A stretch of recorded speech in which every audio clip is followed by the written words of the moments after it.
Thousands of Canadians are being caught up in tax shelter schemes that are driving many people to bankruptcy. Lynda's here now. This is a very big problem. Yeah, big and expensive, and it's all cloaked in philanthropy. Donate money for AIDS, drugs in Africa, get a huge tax refund.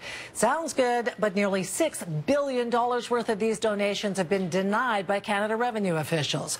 So why are these tax shelter companies still in business? And what is the CRA doing to protect taxpayers? Government encourages Canadians to donate to charity through attractive tax benefits. Many of these companies encourage Canadians to donate money to purchase drugs for people in poor countries. In exchange, they're promised huge tax refunds. They position it as a win-win. This is a new way of philanthropy, their words, where they say, you know, they're able to leverage your donation. Problem is, the CRA won't accept these donation claims. The tax refunds are eventually clawed back by the government. Meanwhile, the tax shelter companies continue to operate. I think it's just morally offensive. I think it's conduct that is reprehensible. I think it's all personal benefit for the promoters. Bankruptcy trustee Blair Mantin says 10% of his clients are people who were financially ruined after donating to a tax shelter scheme. This BC resident donated over $114,000 to the Mission Life Financial Canadian Relief Program in 2010. They received a CRA tax slip from the tax shelter. Then the taxman denied the claim in 2013. Why? The Canada Revenue Agency ruled that the financing arrangement was a sham. The consumer was ordered to pay back the full amount, plus interest. According to the CRA, to date, not a single gifting tax shelter audited has been found to comply with the Income Tax Act.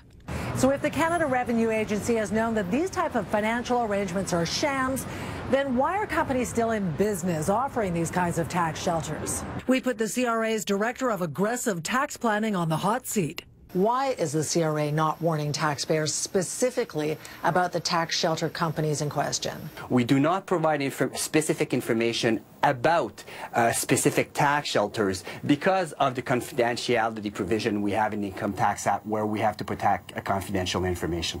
The NDP critic for national revenue says that's not good enough. CRA has a responsibility. The government has lots of money to spend on hockey television ads, on job grant programs. To let people know about tax laws and the like, they're not spending any time or any money doing so. But the CRA insists it is cracking down on these tax shelter schemes. Since June 2000, the CRA says it has assessed $137 million in third-party penalties to tax advisors, planners, promoters, and charities that make false statements about tax shelter schemes. The CRA also tells CTV News that the number of returns that include gifting tax shelter donations has dropped from 50,000 in 2006 to 10,000 per year in recent years, a decrease of 80%.